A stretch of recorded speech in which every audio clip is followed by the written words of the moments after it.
Welcome back to another Star Trek Discovery commentary. PJ and Starfleet Boy. This time it's season 3, I think. I don't know. Episode 6, Scavengers. Now let's just get started right away. Let's do it. Yeah. Yeah.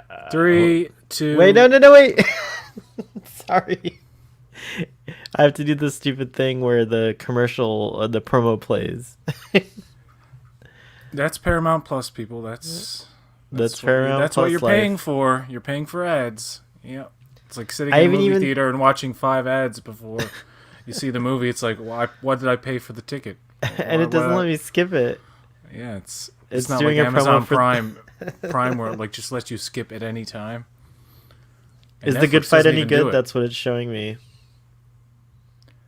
That would ever make seen me it? not watch the show it's advertising. If they were forcing me to watch an ad after I'm paying a premium price. I know that's not for their cool. service. Paramount. Actually, I 100% agree that it's not cool. That's not cool. All right, now I get to. Let's do this. All right, now I'm ready for the count. 3, 2, 1, go. Previously on Star Trek Discovery, you get a fresh start in a new quadrant. By my count, we're even. Are we synced? Yes. Nice.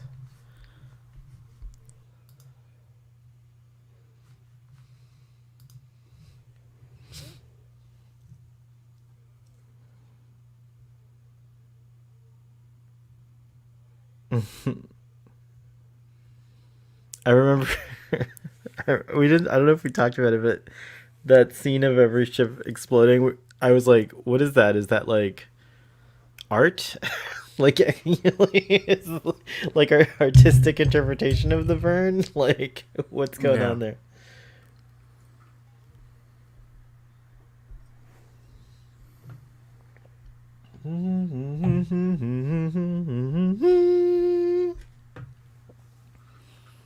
Oh, look at this. Is this the episode with the new discovery? It must be.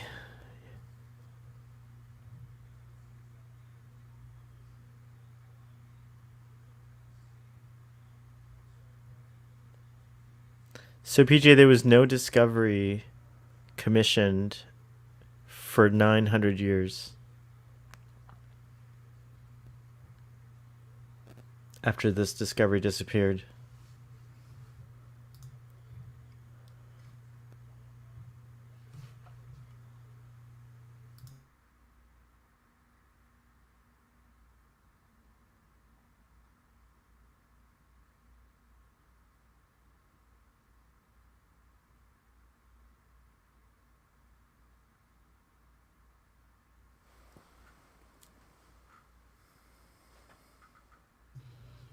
Welcome back. Where were you?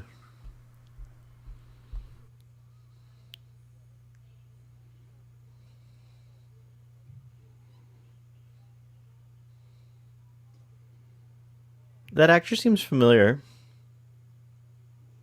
Kardashev?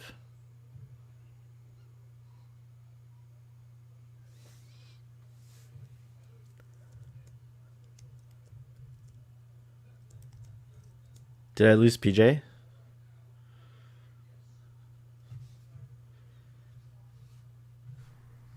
I'm here. Oh, okay. A little light on the words tonight.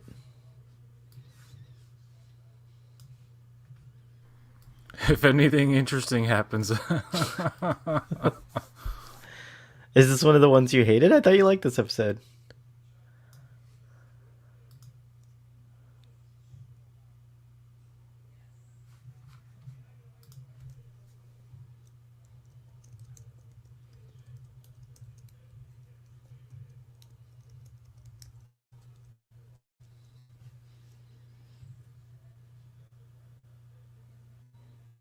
We'll be.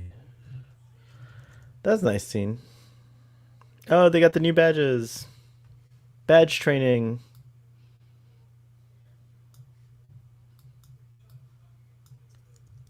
hollow pads. And she said,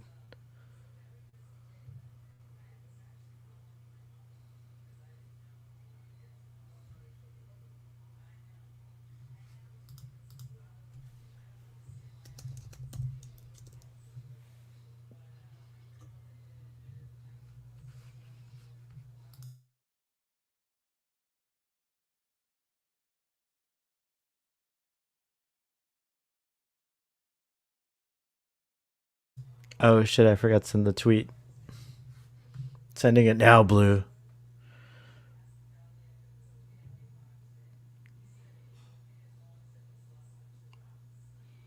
Hmm.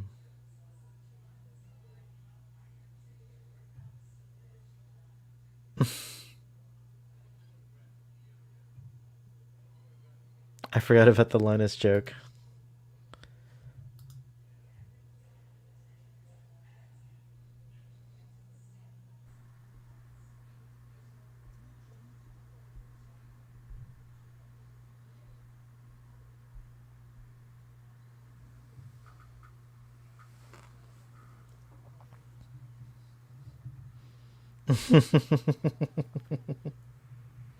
Hello Kitty. Did you hear Hello Kitty is not a cat? I could not care less about Hello Kitty. Ever? You never liked it? If it was wiped from the lexicon of existence, then it would not mean a difference to moi.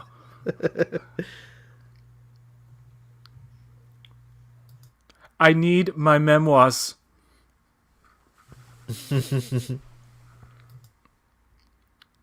If I'm not back on board in 24 hours, you take the ship and you get the hell out of here.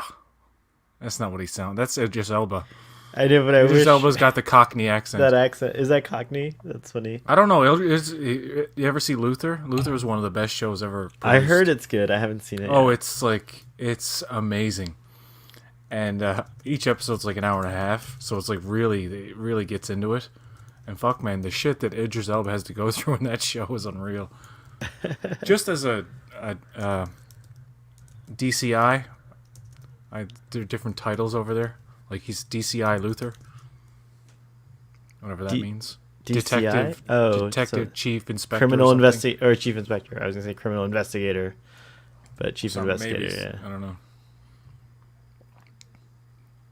I don't know why we started talking about Idris Elba, but anyway. Because you don't have anything to say about this episode.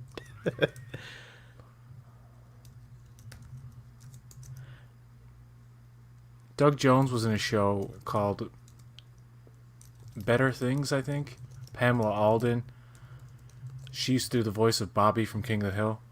And she's in the episode Who Watches the Watchers. She plays the young girl. But anyway, she has a show, and she's an actor, and Doug Jones, of course, is a fucking zombie in one of the episodes. Like an actor playing a zombie. And you hear him say the F word a few times. It's like, it's so cool to hear Doug Jones curse. Oh, and you actually hear his voice? Because they dubbed him in no, Hellboy. he plays an actor playing a zombie. So gotcha. He's like Doug Jones when he's talking to the other actor, right? Right. Or a Doug Jones type. And he's like F this or something. He's cussing up a storm, and it's fantastic to hear Doug Jones cuss. Anyway, what's going on in this episode? I haven't been watching. What's going on? This is when Burnham goes on a mission to save her friend, who she realizes is her boyfriend. Oh, cool. I'll just go back to watching the paint dry. That's some good paint dry. I like this episode, actually. No, that's okay. I find the show hits a bit of a lull for the next couple of episodes, I think. Until they go back to the Mirrorverse, and then it gets good again. And then they spend 2 episodes in the Mirror Universe. We have to do that as one, by the way. Yes, I agree. We have to make 2 as 1. 2 as 1. That was fun last time. What did we... Okay, I'm going to be silent again and just try not to listen to this horrible theme song. No, I'm joking. It's good. It's good stuff. I've heard it so many times now. That's the thing. Dun, Right. And we can't dun, skip for dun, two reasons. dun. Sync reasons as well as they don't let you on my service.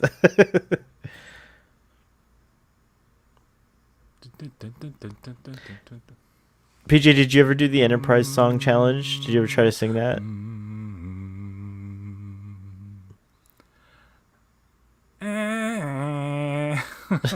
It's really good.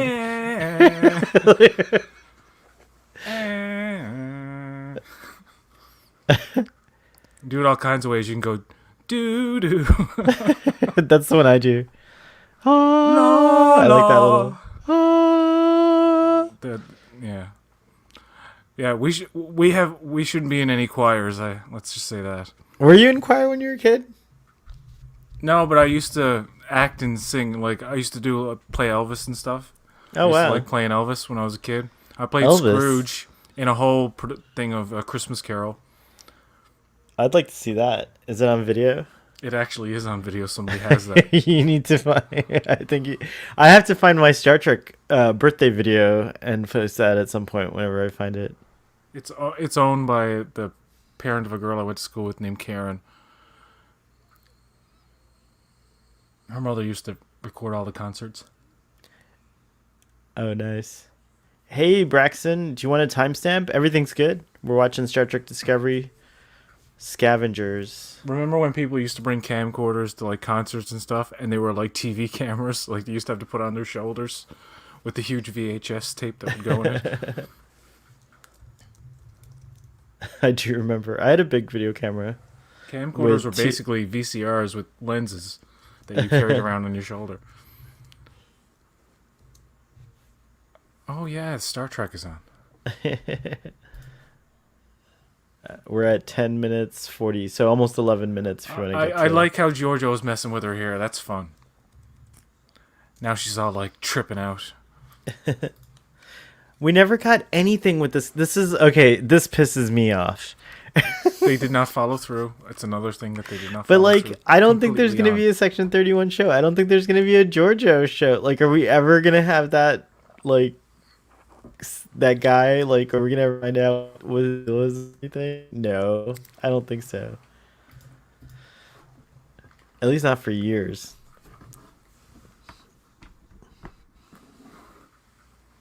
I guess she talks about him at the end and hints at him.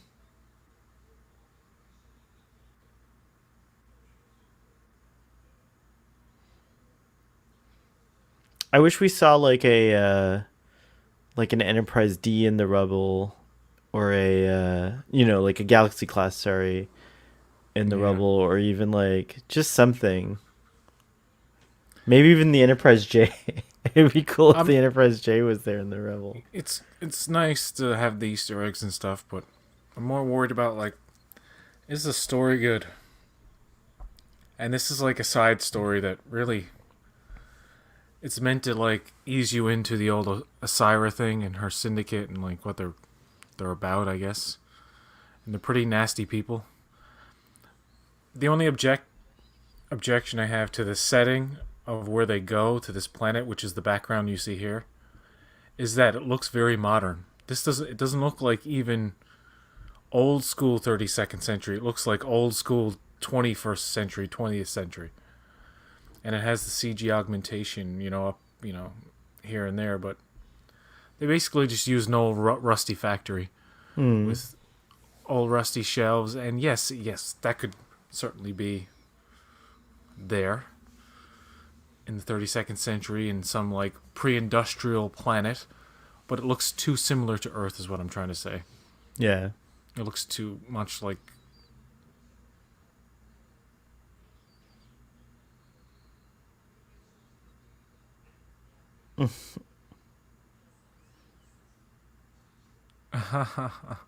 That felt like ad-libbed. she threatened violence upon her. That's good. Oh, The come cat on. the cat doesn't really do much like either. It's kind of like the dog in Picard. I wanted the cat to have like some At kind of least- secret power, like in fucking Yeah, I thought Captain it was gonna Marvel. be a thing. Yeah, exactly. But it's all right that the cat just stayed a cat. But Like it had a necklace with an entire universe on its yeah, and its name was exactly. Orion. And it's like find Orion's belt. Where was that from? I don't know. That was That's the cat from from outer space. No, that's from Men in Black. Men in Black. You're right. You're right. Yeah. But the cat had more airtime, that screen time, than Picard's dog did.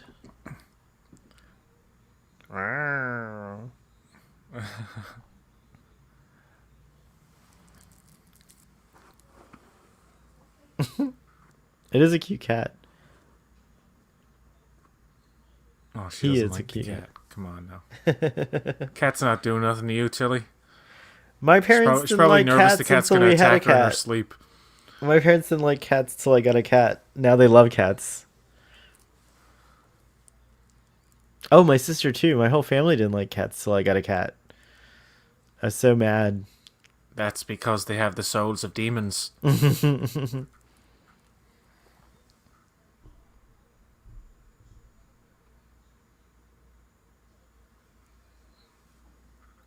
She, I'm Osiris' nephew. She pays for all my plastic surgery.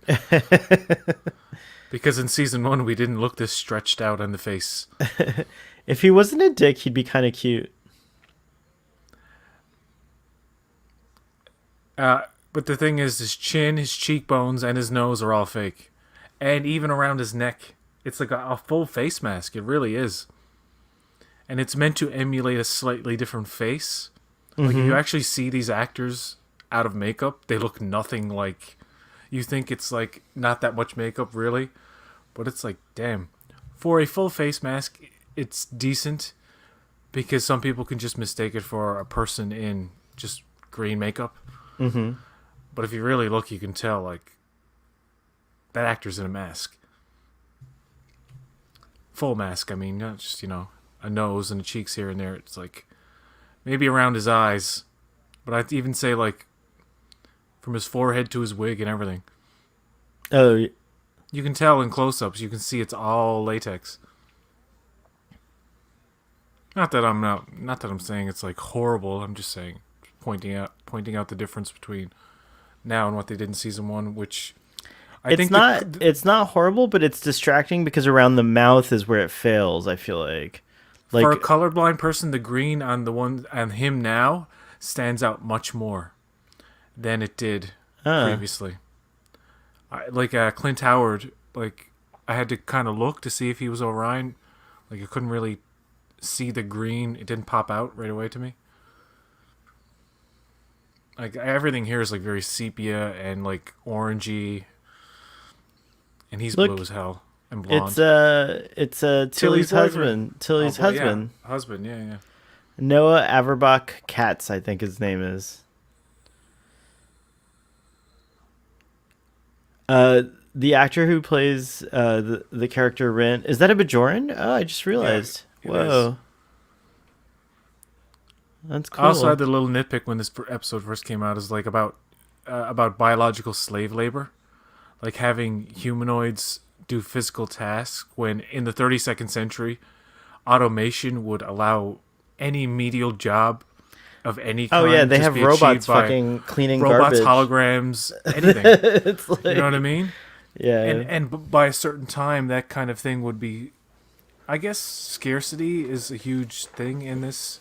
Maybe the thing season, also is that like I guess they could revert back to this because it takes power to power all that technology, and they just don't have the dilithium. And that's the thing. Whatever. Well, and that's the thing about power sources and stuff. It's like, Yeah. come on, man. 32nd century.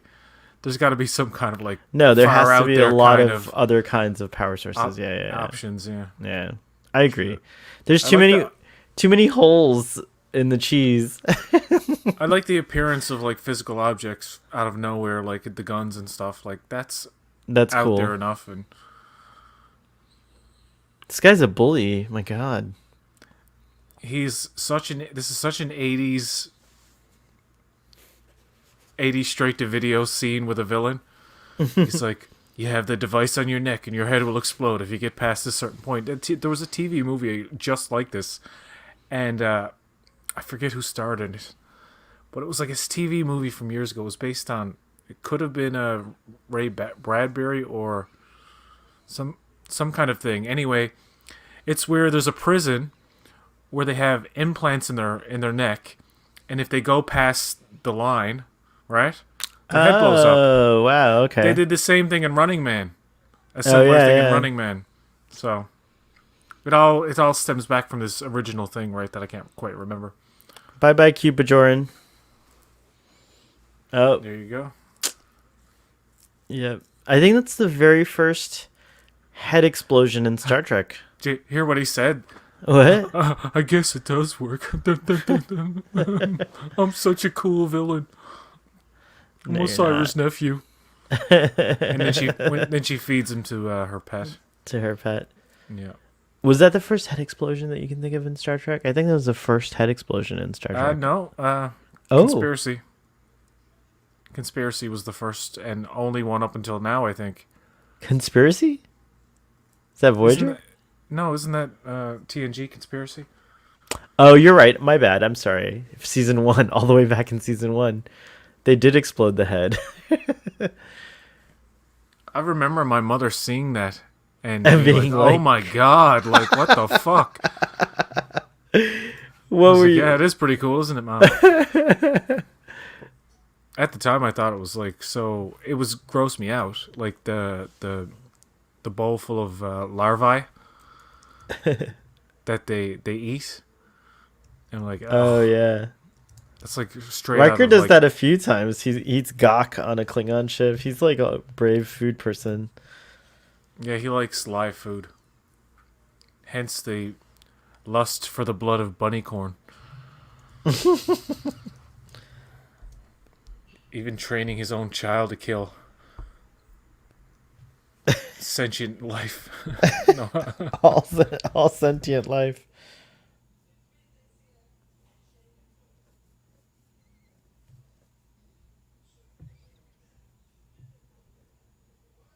The word nano and quantum in the same sentence.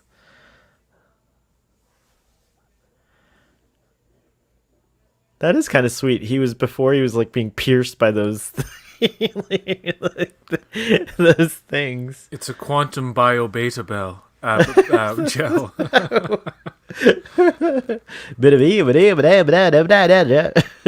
You stick your hands in there and it gets all gooey, you see?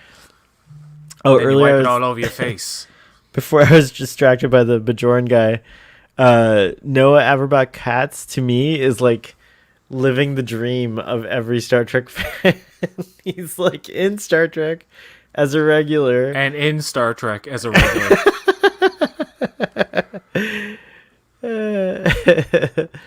He's awesome. Sorry if that was too crude. Only if Noah and and Mary Wiseman think so. But I have a feeling no one will think so. It's at the back shelves. I guess I'm going to have to take you there, so it looks okay that I'm going to the back shelves with you.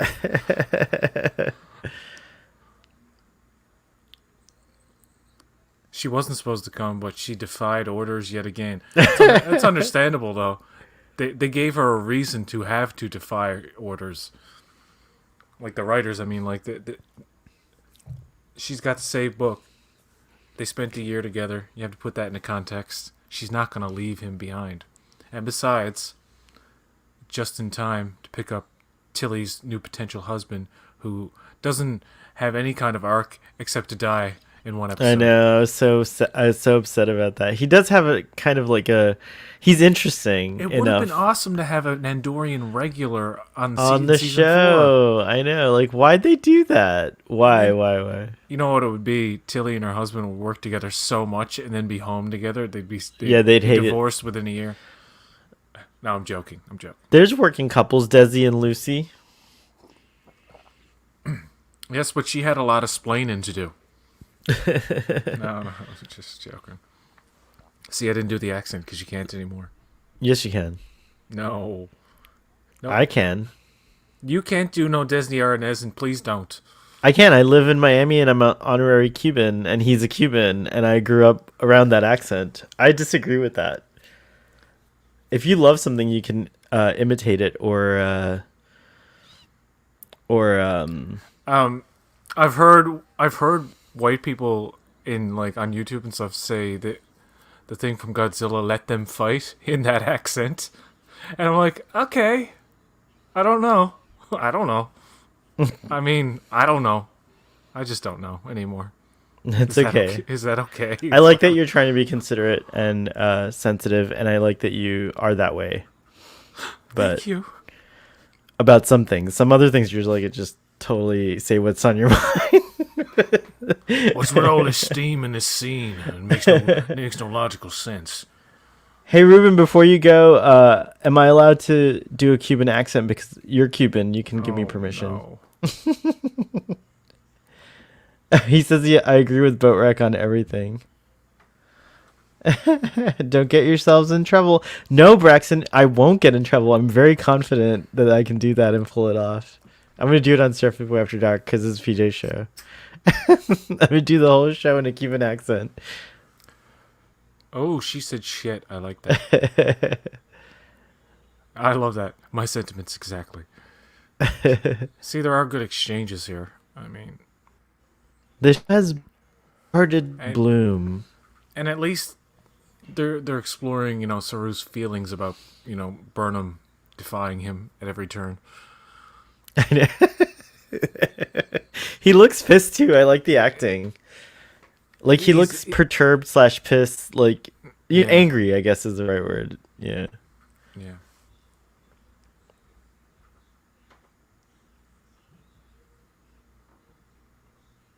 This was a surprise for me that Tilly was a little bit by the book on this one.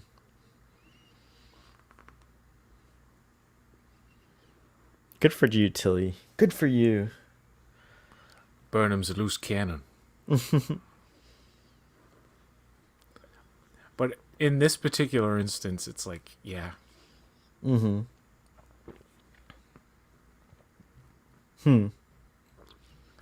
It's they set up a story where Book had to be rescued. What's she gonna do? It would have been better if like Admiral Vance and were like, yeah, go and do it, go and do your thing. Or again, if Saru had just sanctioned it, like we were talking about it last week, if he had just kind of like sanctioned it, it would have been fine. If they had met in the middle. Yeah. And it would have been cool if Saru was like, went to her first and it was like, listen, Burnham, I know you're probably gonna go and do it anyway. It's just be careful or something like that. Yeah, something like that. Oh, it would have been so great. Yeah, actually.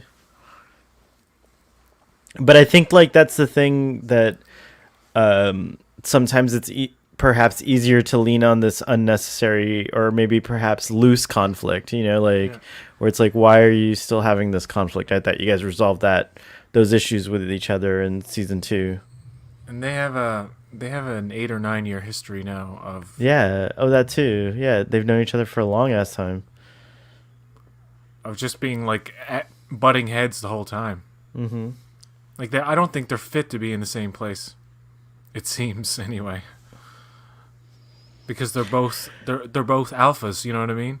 Yeah, that especially makes sense. Especially Saru now in a way, but he's still more reserved and compassionate. But that makes sense. I never thought of it that way, but sometimes you can be really good friends with someone, but you can't work with that person. Yeah. That's happened before to me, and I know how that feels. Are you trying to say something about our commentaries, Starfleet Boy? No. Something of the past. This is the past. This is before the commentaries. Our commentaries last week, then. No. Why is it blurry? I actually thought something was wrong with my eyes. That's funny. Oh, look, you get a little view of perhaps the Constitution class of the future there.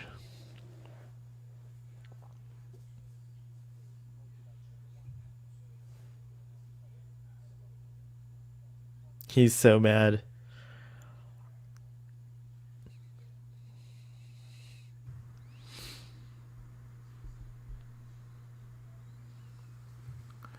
Bye, Admiral. They try their best to make all of this as narratively complex as possible to try to give it like heft and realism, like believability. It's just I don't like Osira and this whole syndicate, and th- just to be perfectly frank and just not to beat around the bush, she's a weak villain. I mean, Who? you look at Giorgio? no Oh, Osira so Osiris. Sorry, I and missed the that. whole syndicate and this whole like Yeah, it's not it's a. really it's the old west again. You know what I mean? That's the whole thing about the 32nd century. It's the old west again. There's a lot of renegades running around, Well, and not just that. there's no law or order anymore. There's like, I think the feeling I got from, and I can't remember. We'll find out in this rewatching, but just from what I can remember is the general impression I had was that like, the Emerald Chain was set up to be sympathetic somewhat, and then it was irredeemable, and it was just, I don't know, it was just like weird. Yeah, the I didn't understand the if any whole. syndicate is about starving children in a world where replicators should be plentiful for any sentient person who wants it. It's crazy. It's weird.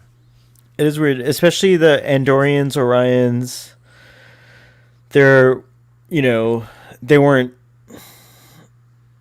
they weren't starving before. I don't know. I guess we And needed. I would have liked to have seen more explanation about like how the burn really messed things up, because it's like you see replicators everywhere. You see, people flying around in ships. Like we never really get real good firsthand accounts of all the suffering and like how hard it is to like use alternate power or whatever. I don't know. There's yeah, just not enough. And it's interesting. Ironically, the official Star Trek podcast talked about it in this week's episode.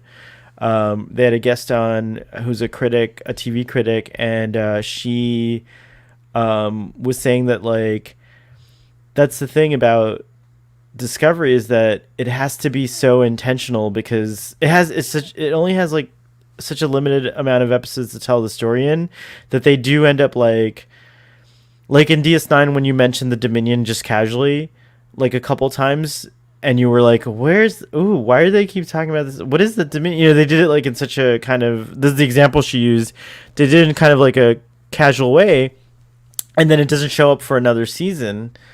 But in Discovery, it feels like because there's such few episodes, the expectation is that like if something's mentioned, it's gonna pay off, and it just doesn't. There's so many instances where it doesn't pay off, and that's kind of what's like maybe a little bit different or disappointing.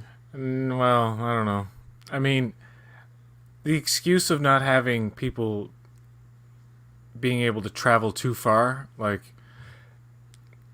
This is a pretty exciting battle. Can limit what you need to do in terms Oh, I of love that.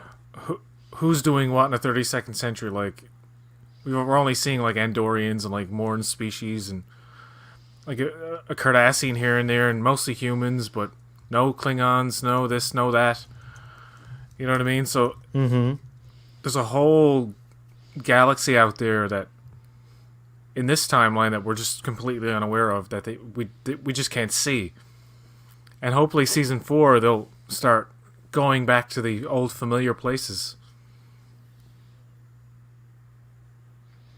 Or at least let's explore a lot more. That blue that battle is pretty epic. Like, we know Navarre, is it Navarre or Navarre? The Navarans, yeah, I think. What's the name of the planet? Navarre. Yeah. I don't know why they had to change it.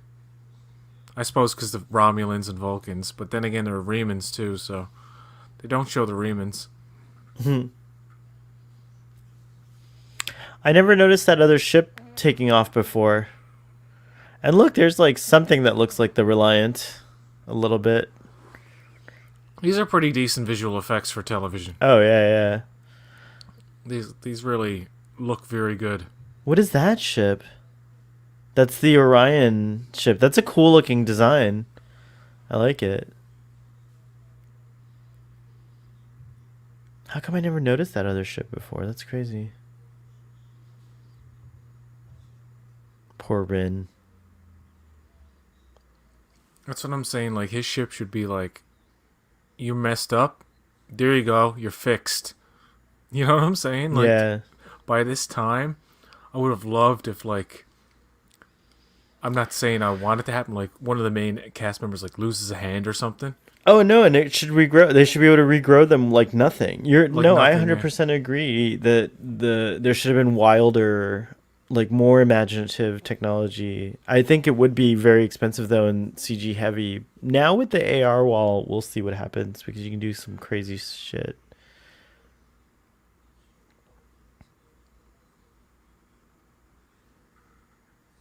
And yeah, there should be a medical droid on this ship. Why? Mm. Like, what? Come on, book. Don't skimp on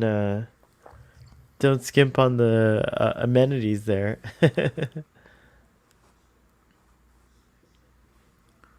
They're setting me up for my own show. I have to leave this one. Don't you understand?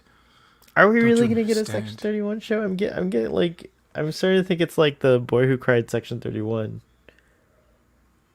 The problem with the show was that it was announced so prematurely. And then they put several other shows like Lower Decks, Prodigy, Strange New Worlds ahead of it. Section 31 was first in line, you know what I'm saying? Like it was Well, it's the first. first one they talked about, right?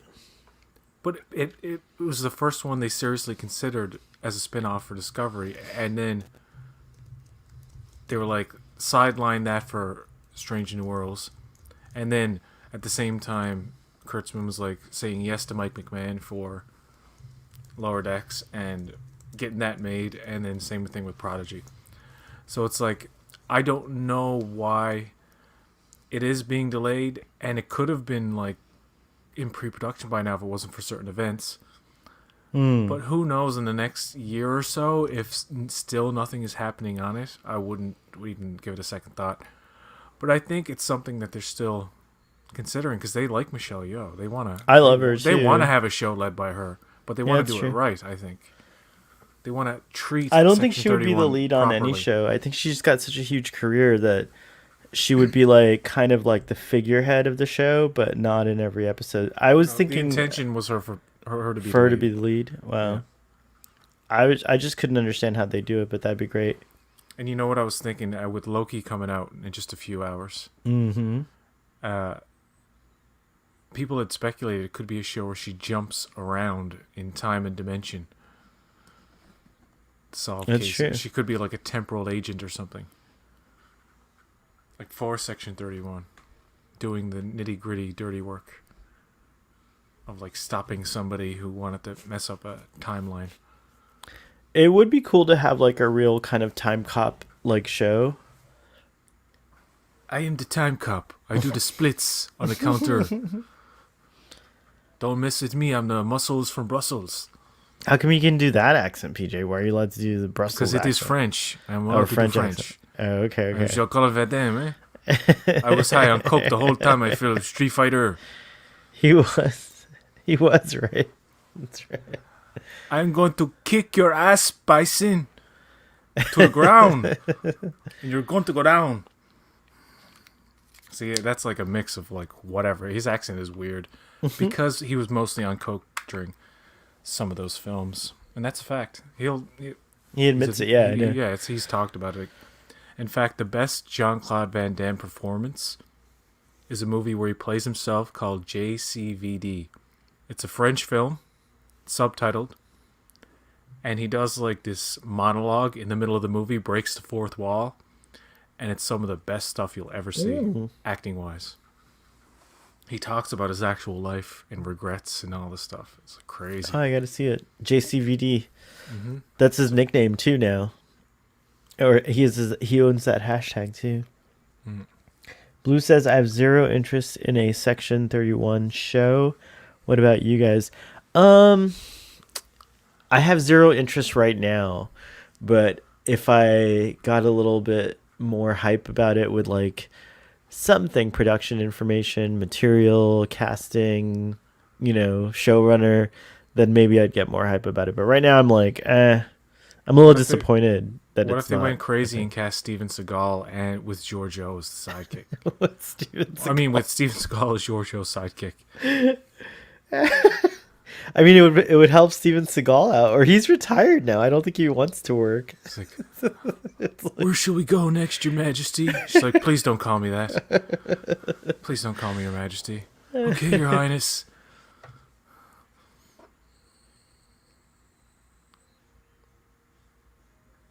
this is really sweet stuff. I like all this. Like, Stamets is like, you are now my adoptive child. I know.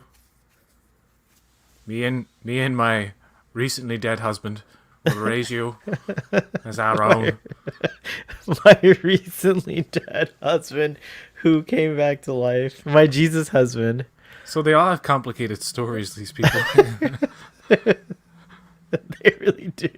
you know. That's the other thing. Blue had their life taken over by the ghost of their dead boyfriend, who shows up here and there. I don't even notice if their boyfriend was in this episode or not. Oh, here it comes. Here it comes. What's his name? Oh, Gray. It's Gray and Adira. Blue is the actor. Yeah, I keep saying the actor's name. Is this the part? Do they kiss? Is this it? This is a kiss, right? It's coming. Kiss me beneath the milky city.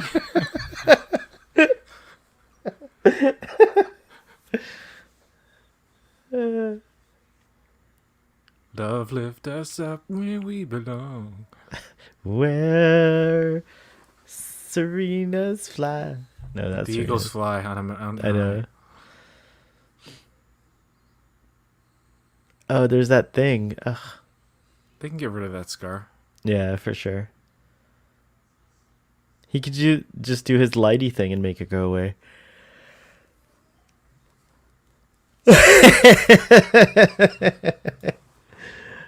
Oh my goodness! This is quite Come on, dangerous. Linus. It would have been a great Linus. gag if like he was just floating outside a window at the end in the background. There we go. And then like Linus was never mentioned again going forward.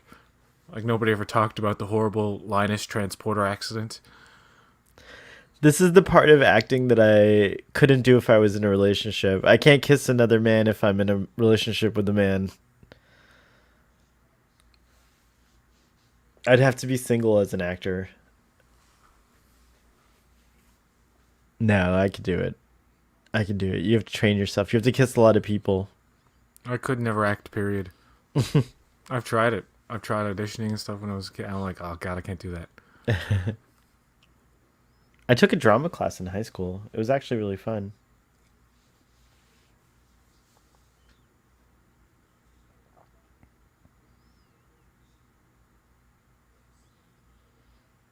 Tween. Tween. Just imagine Kirk saying that word, tween. I could actually. Charlie X was a tween.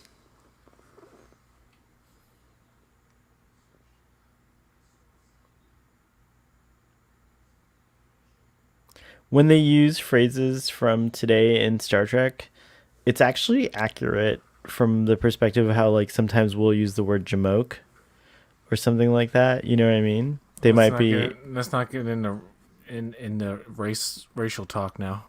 Wait, What's is that mean? That sounds like a horrible word. What does that mean? Jamoke's like a jerk.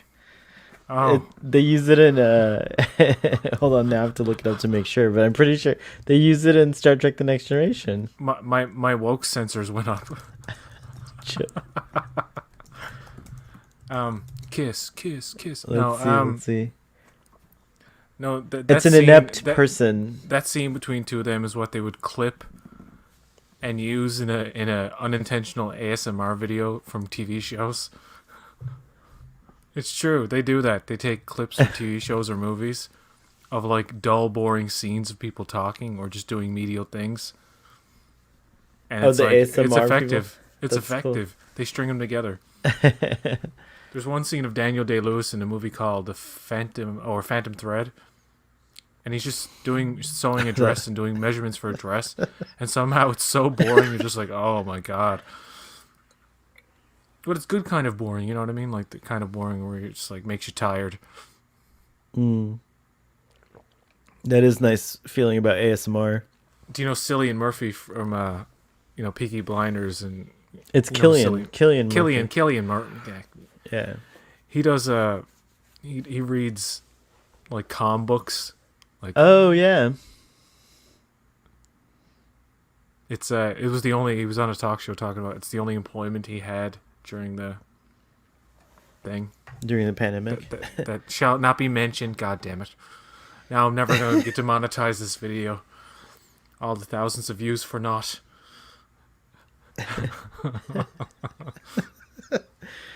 Trek on the Tube tweeted that he thought we were in our underwear while watching this. How does he know we're not?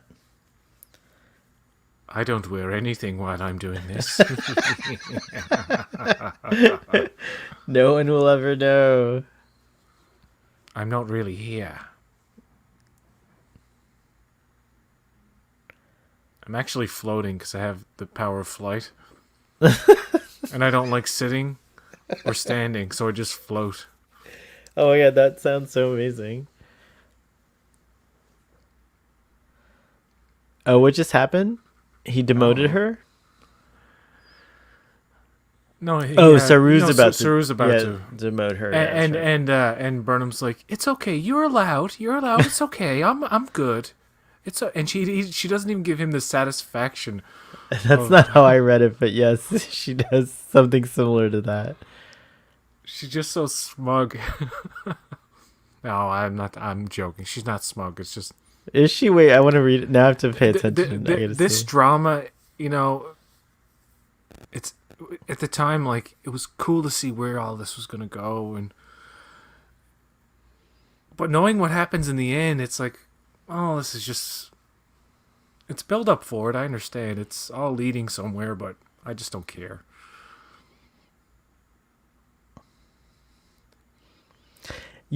I hate to say this, but she's right if she is smug, because she's actually she should have been the captain. I mean, she's been held back. You know what I mean? It's like the kid who got.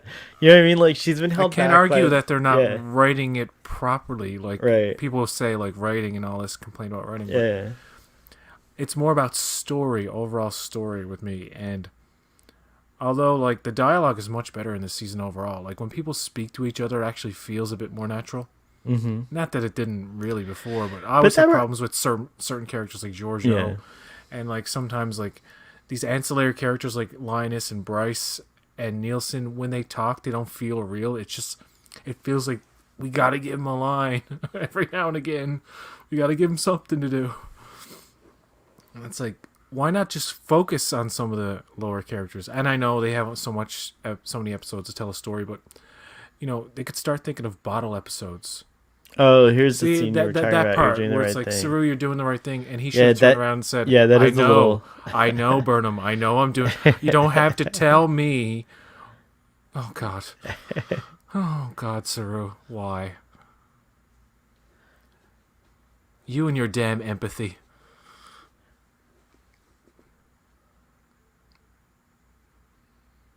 Don't worry, Burnham. You're going to be captain. She will be captain. And in the last episode, when she she takes on that captain role, like that's where she seems the most comfortable. And it's like they have this thing between two of them in this season that I recognize, and I'm not like bashing it or anything, but them butting heads is cool when you're watching it the first time. But I find on repeat, it's like, this is getting, Yeah. I know the deal. I'm not like qualified to say this, but I'm gonna put out something. It's a little controversial, maybe, so people get triggered very easily. Just a little prepare yourself here. PJ, prepare yourself here. So Star Trek doesn't deal with racial issues in the same way that other shows do that are more modern or whatever. That are more current, I should say, like where it's a direct like addressing of like things that are going on, but like. It's interesting because even though Burnham is in a society that, doesn't judge you based on your race or your gender, you can still today, an audience member watching it today, based on like that little scene between her and Saru, and just like in general Burnham's strife, ironically, because of the situations she's been in, which have nothing to do with her race or gender, although because she's a black woman, I feel like it's kind of cool because if you're a black woman and you're going through some of these like issues, which would happen in real life, where you'd be like, under underestimated, and like, or just in general, like there's a lot of things holding you back, so to speak, in our society, especially here in the United States. I think there would be something that you could latch on to, again, even though the contexts are totally different. Anyways, I said my little controversial piece, so there you go. PJ's gonna cancel me. What's the next episode? Is that the one? It's is that Unification Part 3. I'm so excited about that one. That's the Navarre. And it, that little dialogue between Burnham and Sue at the end. I just didn't like the line where she has to tell him, like, you're doing the right thing. Yeah, no, it didn't read. And yeah, he could have turned around and said, "I know, Burnham, I know." He could have just left the scene at that, and it would have been fine. No, I'm just nitpicking, but I tell you what,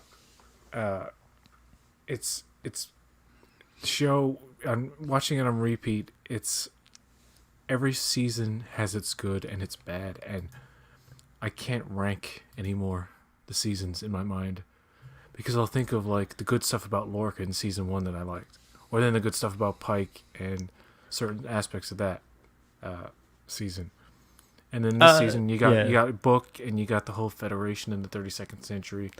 Osiris not so great, but the whole thing with Terra Firma, all that was a good late season kind of two-parter. I wish they had done a story that took 2 seasons or 3 seasons to resolve, like the seasonal arcs with these huge, like, what if the whole, imagine if the burn thing had just like had started in the past and then ended in the future, like, but again, shows don't work that way. Maybe they need to up the stakes even more for season 4. So like the gravitational anomaly. I hope not. I hope it's we just a red herring. We thought it was so big, herring. But it actually turns out to be across the entire universe and will destroy not only all sentient life, but all life in the multiverse and beyond that. But when they because find we out, already covered the multiverse in the first what they're gonna find out when they discover the source of the gravitational anomaly? It's like it's a cat farting. It's Grudge's farts. We made these jokes. We did. We said Grudge farting. No, like other things. Yeah. I can't remember, but I think I said one time it's gonna be like a flower dying or something. Yeah, you did say that. If the flower couldn't die, and if it like died, then all of water would evaporate from all living beings and destroy all sentient life. And it's like, but why? Because of the resonance of a song that was in a pebble that bounced off the arse of a donkey. Like, it's like, what? I'm being very silly. I admit, but yeah. Blue. I don't know. It's like humanitarian. Get into a humanitarian cause. Like, at least I'll give Picard like the balls to be having to deal with like Picard's problems with the Federation, how they failed, like the Romulans and stuff like that. All that's interesting. It's just the show, the way it's executed, doesn't. So like Picard is a case where like the story on paper sounds intriguing as hell, except for the Romulans not doing AI. Like, that's weird. That is kind of weird. That's a thing that's a huge plot hole. It's like, Picard, have you noticed the complete lack of artificial life in all of Romulan existence? Do you know we never built one computer? All our ships are made of wood. All of our ships are made of wood. Oh my god. Could you imagine this whole time Romulan ships are made of wood? And all the screens are just... By the way, Romulan ships don't fucking use dilithium. They have a quantum singularity or something at the heart of their ships. There's no dilithium reaction. Maybe as a backup, but not the primary reaction. There you go. It's like, okay, you mean to tell me that I know they need there to be limited movement. And I think part of that was for story reasons. It's like, for one thing, you don't want to have to cover every quadrant of what happens in the 32nd century, because everybody's going to be asking, like, what about this and what about that? What about this? But if you're limited to a certain area where all of these characters in this season can only travel so far, I mean, they're not going huge distances. I mean, they're going as far as Earth, Vulcan, and in that general area, I believe. Just okay, look. Just I'll say this again. I said it before, but like currently we have nuclear fusion, we have coal, we have solar, we have electric. Well, that it requires some. Those are the three, like and we might be doing some bio stuff too. We have Like there's we like have we bio have earth, we have wind, fuel. we have fire. Yeah, exactly. We have biofuel, or there's just like things like the motion of waves is generating energy, um, and it just seems like the idea of the burn. While again, that's the thing is that the season ends up winning my heart because of the character stuff, but like none of the science fiction stuff really like makes sense when you think about it, and that's sad to me because the one thing that I really love about science fiction shows, not just Star Trek, is when you feel like the world is real, that it's not just convenience of plot, on something so big as a seasonal arc, especially. um just it's just a little weird. Yeah. But like I said in another stream, someone watching this for the first time, they're not going to care about that because they don't know what was already established in the world of Star Trek. So for a new Star Trek, someone coming into Star Trek for the first time, the show probably reads totally differently than someone who's like, again, you know, maybe seen a couple seasons of other shows from like TNG or even like Voyager. Voyager does a lot of science exploration and a bunch of world building and technology building in this world. The thing is like I think while you always want to attract new members of the audience, it's so satisfying when that, like, it's kind of cheap, right? Like when you do something and ignore the world that was already established, because when that audience member gets like into it and then they're like, oh, I love Star Trek Discovery, it's so awesome, and then they go back and they get into like the other Star Treks, they're gonna be like, oh, this is different. Like, oh, how come, like then all the questions start coming up and you end up being a little disappointed. So Even the whole thing with Spock and his father, they see each other after those events. I initially thought they had to keep them away from each other because but his mother Amanda says in Journey to Babel, like, we haven't seen you in so many years, and it's like they 7 never years or meet something. on It would have been 23. It would have been or something. 2269 or something. Yeah. The last time he saw his father, not, and it's weird. It's like little things never add up. I mean, the whole fact that Kirk didn't know that Sarek and Amanda were his Yeah, that's a parents is little ridiculous. that's ridiculous. Yeah. And another thing, and I'm going to say something that's controversial. Ooh. I think it's stupid that nobody knew what the Romulans looked like and their association with the Vulcans. That's something they built into that episode that was very effective for that episode. But in terms of broader canon, it's really, I don't know. I don't know what word to use, but it doesn't. It's like you fought a war with the species and you never even got a chance to see what they look like. And the Vulcans apparently knew. Didn't they? Yeah. And they didn't say anything? They It's didn't like, say come anything, on yeah. now. Like, how could you write that into a story that would make sense unless the Vulcans were like, the top tier were bad and trying to keep it secret for certain reasons? Well, Like, you can see the Enterprise Vulcan High Command being like that, right? But I guess Vulcans have always been a little bit like reserved and suspicious. But yeah, no, you're right. Again, those are the kinds of things, like, for sure. Vulcans are supposed to be logical. Logical, but it does fall apart upon scrutiny, just like this stuff does. But at least you're not dealing with a whole seasonal issue, because the Romulans weren't like a season long arc on TOS. It was just like meant to be like, oh, like, and I can forgive TOS a little bit because, like, again, they were the first show, so they were just like creating all the legends and the lores and stuff like that, and so all those things have been retconned, or Wow. added to over the years. Yeah, and it's all everything's changing. And I But bet there's a Trek the explanation. the, re- the reality is, you can't keep you can't keep it up. You can't keep up every detail. No matter, I always believe that you don't have to be a fan of it to write for it or to produce it or to direct it. Just do your research. Just learn enough about it to know They what you should. should and shouldn't do in what context. I think a property as complex as Star Trek, there's no way that that's a fair thing to do for a writer. It's intimidating. Like you'd have writers who wouldn't want to write for it.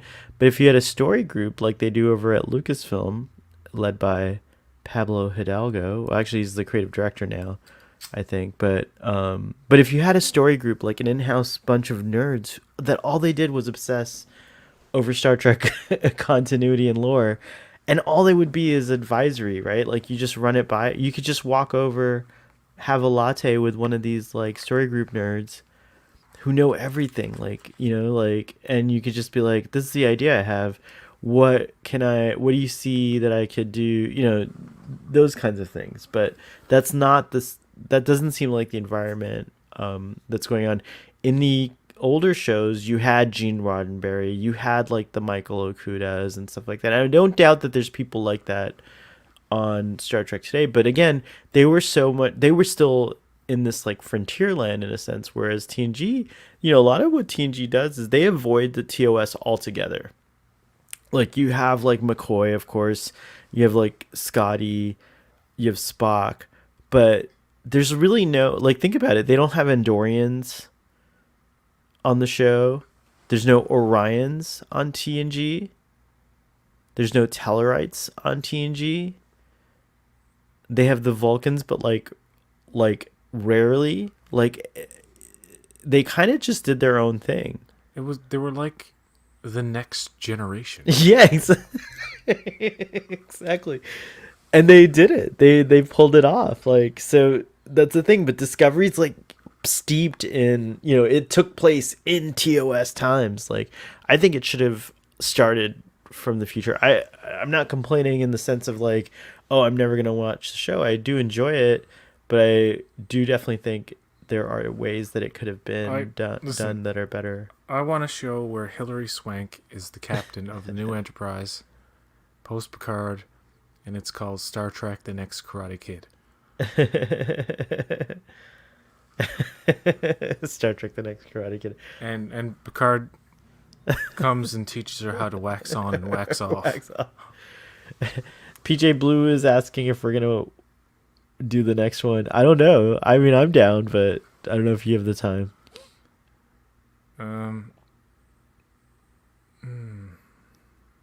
No, I can't. We'll do it at some point, Blue. Tomorrow, I don't know. We'll see. I'll touch base with you, PJ. But yeah, there might be a surprise stream tomorrow if PJ's available and if I'm available. Yes, if we are both available. Also, PJ might just watch Unification 3 with Sean at some point. Recommendation: I just recently binge watched a show on Netflix called Feel Good. Oh, cool. I have a recommendation. I've only seen 2 episodes, but it's so far so good. Sweet Tooth. Yeah, I watched the first bit of it, and I'm sick of people.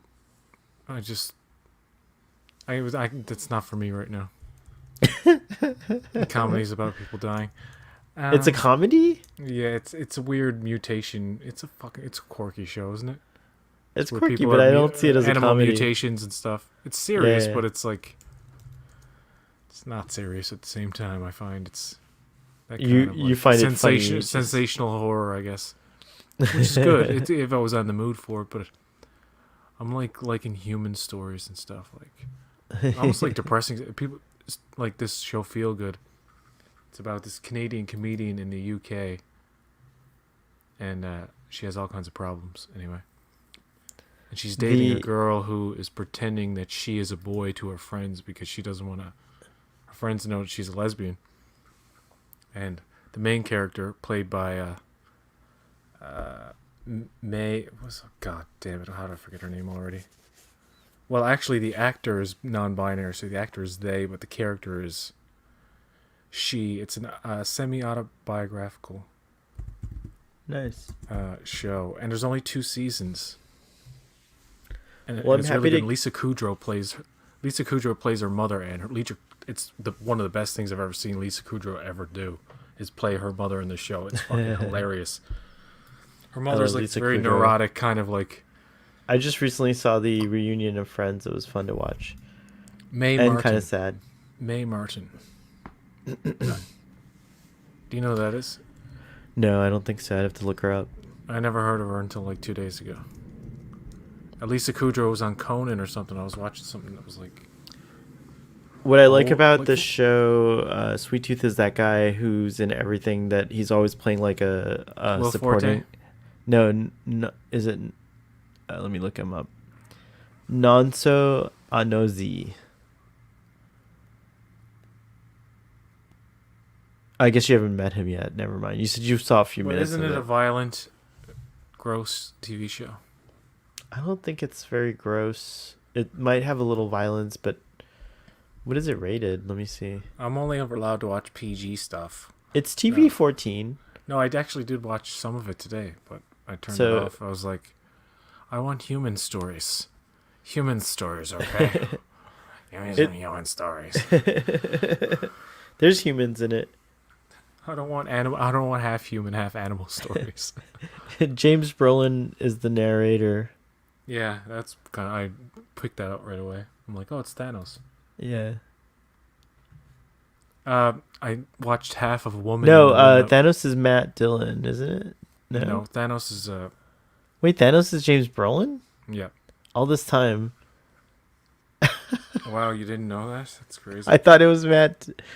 No, wait, who did I think? Josh saying- Brolin. Sorry, Oh, Josh- Thanos Jo- is Josh Brolin. We were seeing his father, James. Yeah. I was like, wait, no, it's someone else. But it's not. I watched half of the Netflix movie Woman in the Window. Oh, no, I think don't it's on even know what Amazon that in is. the United States, but yeah. Interesting. And it sucks. It got so absurd and so like manic and insane. I didn't even care what the conclusion was. I was like, there's no way whatever's going on here is going to make any sense by the end, and I'm like, I'm out. It's a cheap kind of psychedelic remake of Rear Window. Oh, okay. Yeah, but Rear Window is an actual masterpiece, and this is not. Yeah. Do you Rear like Window. any of those old Alfred Hitchcock I movies? love all the Lifeboat, everything. I saw it all when I was a kid. You know, my first impressions of Alfred Hitchcock were like that he was a funny man. Because he used to introduce Alfred Hitchcock Presents. which my And you parents always made watched. little jokesies or whatever. He's like, my doctor put me on a diet. I must keep up with, like, he'd make poke fun at his weight or something because he was always trying to lose weight at the time. There's a documentary called I'm Alfred Hitchcock. And they were talking about, like, his funny side. Like, when TV came to being, he jumped on it immediately. Like, he wasn't like a film snub, like, where he's like, oh, film only belongs on the big screen. He's like, no, let's do, like, little... And he had the producer at the time saying, like, these are films. These are film quality things that we're putting on TV. It's not just because it's on a little box that it's less in quality, you know what I mean? And that's... I used to love that show as a kid. Alfred Hitchcock Presents. Yeah, it was good. It's good. It wasn't too bad that like a little kid would be traumatized by it, but it was scary. Like there were scary elements of it. Well, I think our idea of what, like, you know, is acceptable for young people has changed a lot since I was a young person. Yeah, it's pretty scary. I come from the wild, wild west. The days of lawlessness when it came to that stuff. Back in my day, you'd go to the store and you'd get a can of Coke and a bag of chips for just 50 cents. You get a pack of smokes for $1.45. There were a ton of kids when I was growing up that were I got just one sat in tooth front- left. I call it Old Chopper. It opens my cans for me. You know that Simpsons character? Yep. The old dude with the one, old dude. one tooth. It's like dental plan. Lisa needs braces. Dental plan. Good thing I got Old Chopper. Breaks open the can. Hey, Ma! Cletus, when they introduced him, oh my god. So many good characters. We're off the rails here now. Yeah, we are really getting off the rails. We're just having a combo now, which is fun. What's some good Cletus lines? Hey, Ma, get off the dang roof. I like Hank Hill. That boy ain't right. Oh, damn it, Bobby. What are you doing with the dog? The Simpsons. I don't know, Dad. There's like such a realness to The Simpsons that I don't know, even though it was farce. Yeah. Who played Cletus? Hank Azaria, I believe. Also, he did so many voices. Jeez. Yeah. Wow, he's so talented. The Phantom. Right? Isn't he the Phantom? I can't remember. Oh no, you know who I'm thinking of? Not Hank Azaria. I'm thinking of the bald actor. The Phantom? Yeah, the movie The Phantom. Oh, you're talking about Billy Zane. Billy Zane. I don't know why I confused him for Hank Azaria for a second there. Sorry about that. I always wanted Billy Zane for some reason to play Lex Luthor, and I wasn't the only Oh, one. he would be good, right? He'd be pretty good to Lex Luthor, I think. When the internet came about and they were talking about Superman Returns, Billy Zane came up, and I was like, oh, other people think Billy Zane would be a good Lex Luthor? I don't know, for some reason he looks like the cartoon from the 90s. He looks right. Like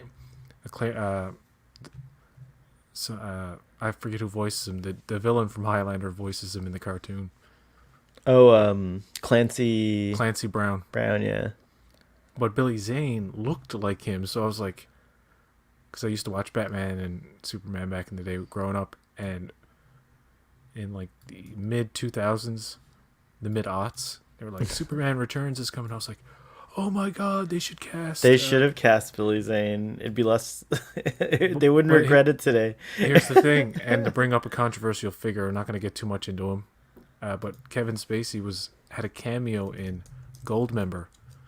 You know, like it's the one where Gwyneth Paltrow is there and Tom Cruise is playing Austin Powers in the movie, and Kevin Spacey's playing Dr. Evil. That's remember right. That? Yes, I do. And he has a bald head. That's how he got the part. That's how I think Bryan Singer was like, "Oh my god, oh god, he would be a perfect Lex Luthor," because he saw that scene. No, I think Bryan Singer was like pals with him, and they would pick up guys and like do that stuff together, and that's so forth and so on. Yeah, and so that's what I think. But anyway, that's speculation. I don't know any of that being true. I just want to tell one more thing about the Billy Zane thing. Yeah. So that passed, and he wasn't cast, and then they were coming out with Batman v Superman. They said they were going to cast a new Lex Luthor, and it turned out to be Jesse, fucking whoever his name is. Yeah, Mark Zuckerberg, the Lex Luthor Mark Zuckerberg version. And I put out a video on a channel I had where I was just like, you should cast Billy Zane and blah blah blah, and I'm like, Billy Zane, and I go at the end, I'm like, Billy Zane, Billy Zane, Billy Zane. I'm like really hyper in the video, like I wasn't doing drugs, trust me. I was like, just had too much caffeine or something in me. Anyway, the video kind of went. It was the first video I did personally where like it got like thousands of views. I deleted it after. I was embarrassed as fuck. My cousins were like making fun of me for it and whatnot, and I was like, wow. But anyway, because I look like a fool, because I had like the camera going around in my apartment, like saying why you should cast Billy Zane. It's not just because he's bald and blah blah blah. And the video doesn't exist anymore. It could be on my old computer, but I'd love to have seen that. And people I got a lot of. It was the first thing where I got a lot of like big response in the comments. Be like, yes, Billy Zane. And I remember some film pundit brought up the whole Billy Zane thing, and they're like, just because some actor is bald doesn't mean they could just play Lex Luthor. Vin Diesel can't play Lex Luthor, and fucking Billy Zane is a shitty actor. And went off on Billy Zane. I was like, I hate this YouTuber. It was like from years ago. Yeah, just a little stupid story. While we're still on the subject of Billy Zane, I've got like a video queued up in case you want to see. It's from Funny or Die. Funny or Die. Do you know that? Funny or Die? Well, I don't know if you're allowed to stream their content. Oh, really? Oh, shit. Well, not if it's official YouTube stuff. If it's an old trailer or something. No, it's like from March 27, 2015. Anyways, it says Billy Zane thinks that Zayn, like Zayn Malik, tweets are about him. It's really funny. So Well, everyone that go doesn't watch sound it. funny at all. No, I don't want to show Funny or Die stuff, Susan. All right, no worries, no worries. But check it out, guys. Go look up Billy Zane thinks Zane tweets are about him. It's really funny. Let's see. I wonder if you could just play the audio, but that would be What's that? problematic. No. Never mind. Uh, All right. Well, another fun night. Thank you. I think that'll do. That'll do, pig. Thanks for calling me a pig, man. How did you know?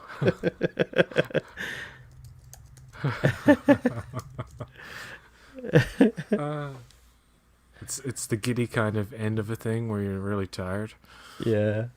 and our voices are slowly putting the audience to sleep. Sleep. Our ASMR audience really appreciates it. Goodbye.